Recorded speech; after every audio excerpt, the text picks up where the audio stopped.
That speech was a home run. Speaking of home run, I heard someone today speaking about baseball. Wait, Asian and baseball? Are we talking about Shohei Ohtani? Okay, well, we're not bringing out Otani, but our next speaker represents his country equally as well. He's a second-year student who spends his summers playing for the Philippines baseball group.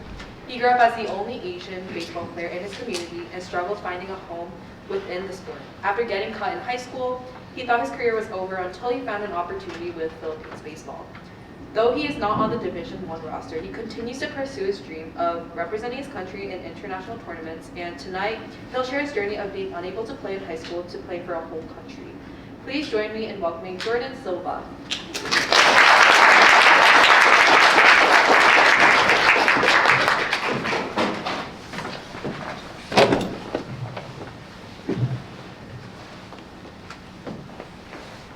From getting cut to Collegiate Leagues, a story of Filipino resilience in baseball. Hello everyone, my name is Jordan, and I'm honored to be up here today to share my story with you all. I'd like to say thank you for taking the time out of your day to hear our stories, and a massive thank you to all of PAACx for setting up this event and selecting me to speak today. For those of you who don't know me, my name is Jordan Silva, and I'm a second-year business admin major concentrated in finance and international business. I'm also pursuing minors in data science and psychology. I'm a 3/4 Filipino and 1/4 Chinese descent. I was born at Brigham and Women's Hospital, and I've lived right outside of Boston in Dedham, Massachusetts my whole life. This is my first year on the Boston campus, as I spent a full year on London's campus. In London, I founded the East Asia Club, acting as London's version of the Asian student union.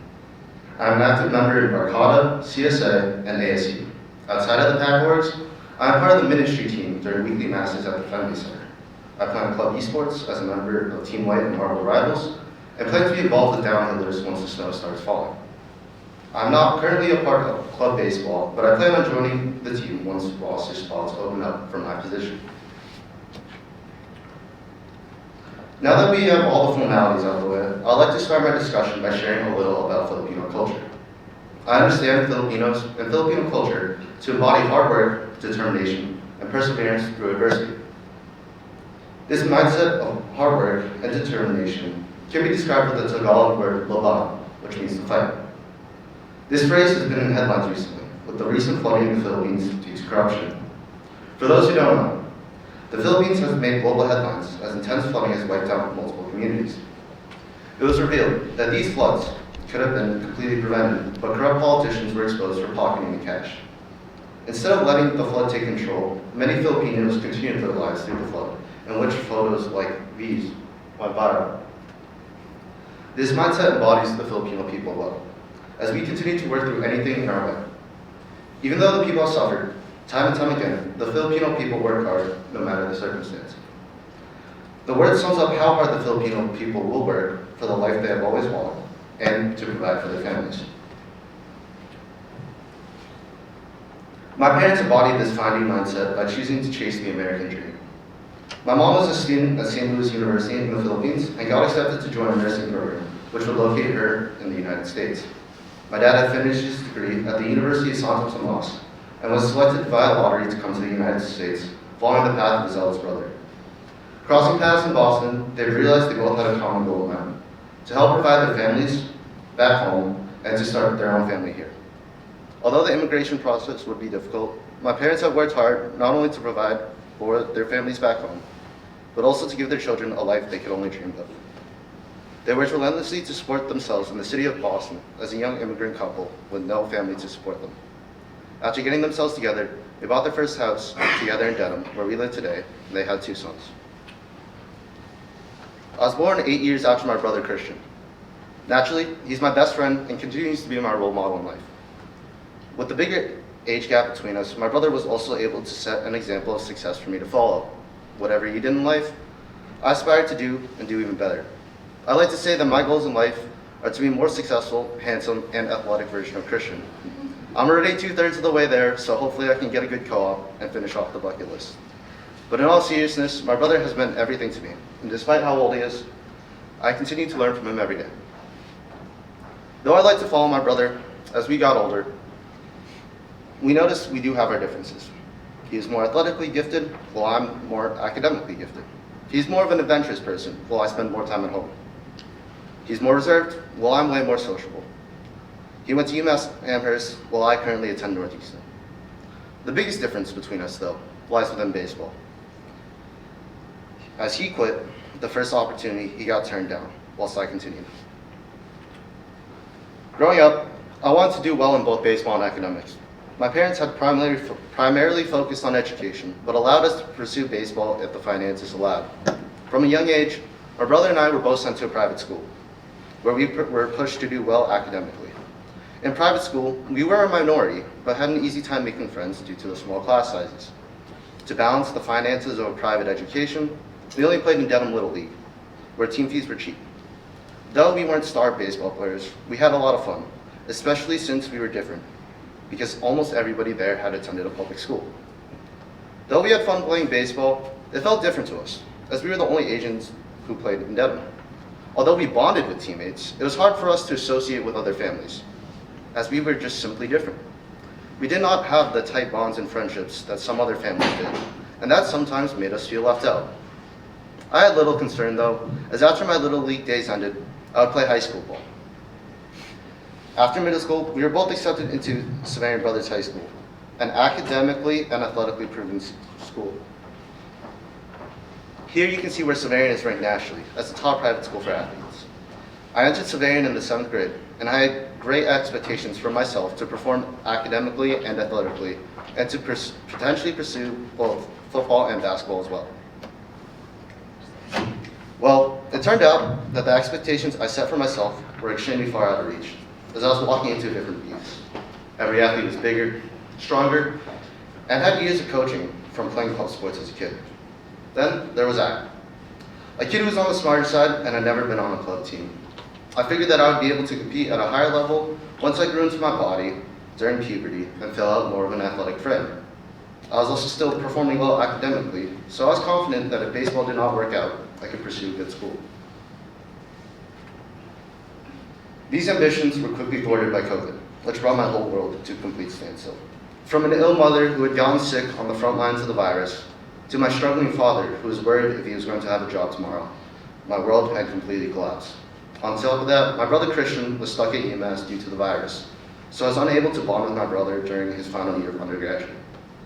Truly feeling alone, I resorted to unhealthy habits, both mentally and physically, causing me to spiral into a deep depression. I gained weight, skipped every class, and could not even practice baseball as I had an undiagnosed medical condition preventing me from even exercising. I had also found fear in my identity, as Asian hate crimes had skyrocketed during the pandemic.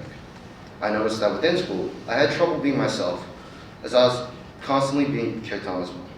I struggled to fit in socially, and had even considered transferring out, as I really felt out of place during the pandemic. As my life fell apart before me, I found myself frequently reflecting on who I used to be, the perfect, straight-A student, working and studying every day to push myself to the top of the class rankings. Now I struggled to show up, do work, and even found myself straying away from baseball. In these moments of reflection, I also found myself reflecting on the actions of my family. Though my mom was sick, she fought her hardest to stay here for her 2 sons, who had yet to cross their high school and college stages. My dad struggled with his work, but made sure our investments were secure, and pursued additional real estate investments to keep me at private school. My brother continued his education, moving out to Las Vegas to pursue his MBA at UNLV. In these moments of reflection, I realized how my family fought to keep going, no matter the circumstance. This was the same type of fighting mentality that can be described by the Filipino people. No matter how low life gets, we continue to work hard day in and out to provide for those who rely on us the most. My mother had fought an illness that stopped the whole world without a vaccination. My dad, on the brink of losing his job, found ways to keep me and my brother in school. My brother could not find work and pursued his MBA immediately after his undergraduate degree. Though these were not ideal circumstances within the family, they all made sure to make the best of the situation. Their motivation to provide for themselves and for each other as a family inspired me to do the same. Using my parents as guidance, I approached them with the emotions and symptoms I was feeling, and they guided me on a path towards success. After being prescribed medications for my symptoms, I decided to kick off my sophomore year using the resources around me to fight with the same passion as my family had, to work hard and provide for my future. Into the fall of sophomore year, I had not missed a class or homework assignment and started training relentlessly for baseball. I attended lessons once a week, worked out 4 days a week, whilst pursuing academic success to fix my now broken GPA. I had dropped both football and basketball and chose to go all in with baseball, as it was where I was the happiest. I had also found additional outlets within school to help me find peace, including our makerspace, where I made various arts and crafts. I got introduced to our ski club, where I drove up every weekend to help me connect with nature. And in addition, I deepened my connection with my faith, as I had lost it all during the pandemic.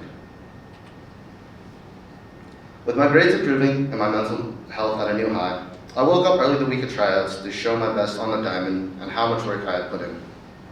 After a week of tryouts, I was a little concerned about whether I would make it, but figured there would be enough spots on the team so I could at least develop. Well, it turned out I was completely wrong. Waking up on Sunday morning to the announcement that I had been cut was the hardest news I had received in my life. I looked at the names of those who had made the list, and every player who was named was on the freshman team, which I had missed due to my previously mentioned medical condition. Walking into the coach's meeting, I was told that I had barely gotten cut, as my tryout was too inconsistent for their liking. On top of that, I had found out that a transfer student had made the team, which took the spot that I would have had. Being unable to make the team defeated me, and even though I continued practicing week in and out for the following years, I was never given a shot to play high school baseball. After my senior year tryout, I talked to the varsity coach, and he applauded my work ethic and determination, telling me he has seen major improvement, but it just simply was not enough. During my summers, I was able to play within Durham, but never got to touch my high school band.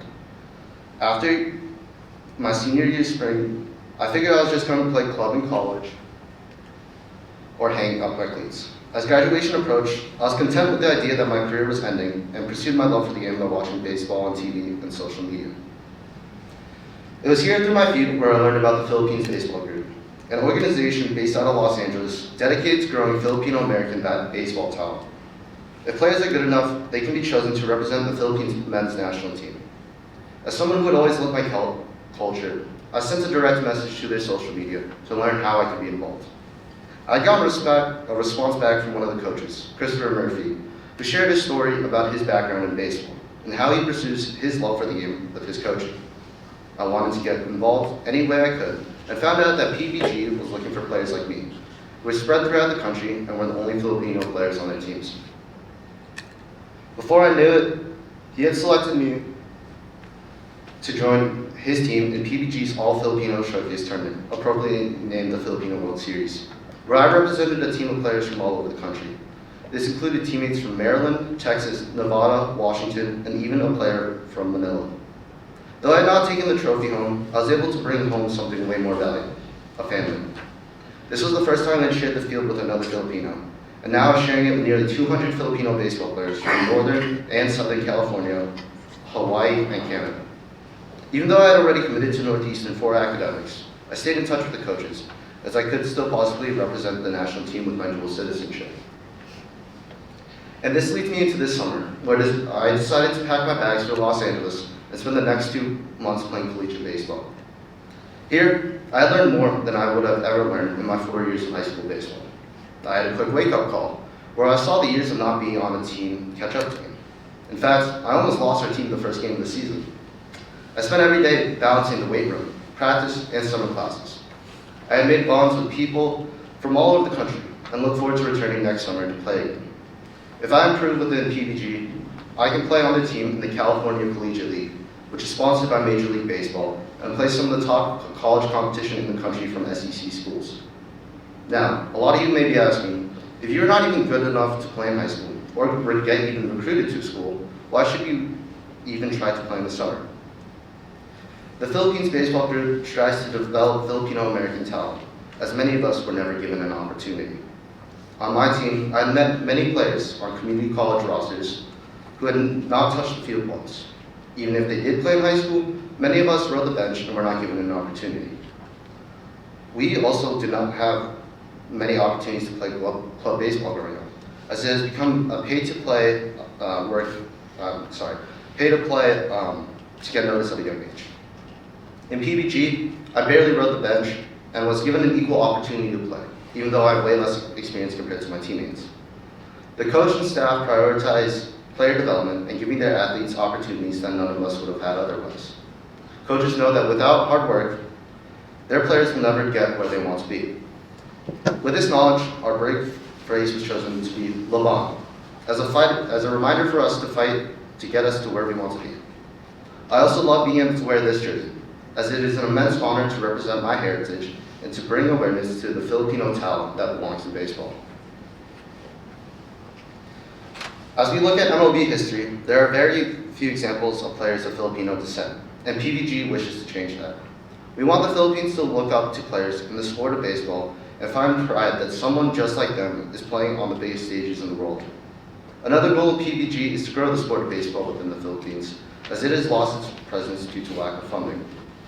As someone who has witnessed the baseball culture firsthand, I wake up grateful for the gloves I get to wear, uniforms I get to keep, and fields I get to play on. Many kids back home have just as much love for the game, but cannot afford to play. PBG hopes to develop baseball communities within the Philippines and unite the Filipino people under a globally recognized sport. Today, I continue to play baseball in my free time whilst pursuing my degree. Though I'm not on the D1 roster, I choose to wake up every day to fight for a better opportunity for myself in baseball. Whether it's in the weight room, on the diamond, or in the classroom, I live by the mentality of having to fight to get my opportunity, no matter the circumstance I'm presented. I know many of us here come from immigrant parents and struggle within new communities as outsiders. Oftentimes, I found myself comparing my parents to other parents, as they seem to let their kids just have more fun. Whether it was sending them to public school where they could meet more people, paying for club sports to become a better athlete, or letting them go out more to enjoy time with friends, I felt that my parents could never make my life like everyone else's. But in doing so, I failed to realize the challenge they had endured to give both me and Christian the comfortable lives that we have. From leaving home and moving to a foreign country all on their own, to struggling in their small family apartment together, and now to today, where they stand before me in this audience. Everything that I have already is because of them, yet sometimes I can still be ungrateful. Though I may not have done many of the things in life that I have dreamed of, I'm better off because they decided to leave behind the corruption within the Philippines. I hope that those of you with immigrant parents can also reflect on the decisions your parents have made. Many of your parents took the same risk as mine, and it led you to being here tonight. If you don't have immigrant parents, I want you to acknowledge what they have done in times of hardship, such as COVID, and reflect on how you can implement their working mentalities into your own life. I hope that you can realize the sacrifices they have made to send you here to Northeastern and figure out what you can do now to surpass their expectations. And if you don't know where to start, or feel that life has simply been unfair, just remember, Laban. Thank you.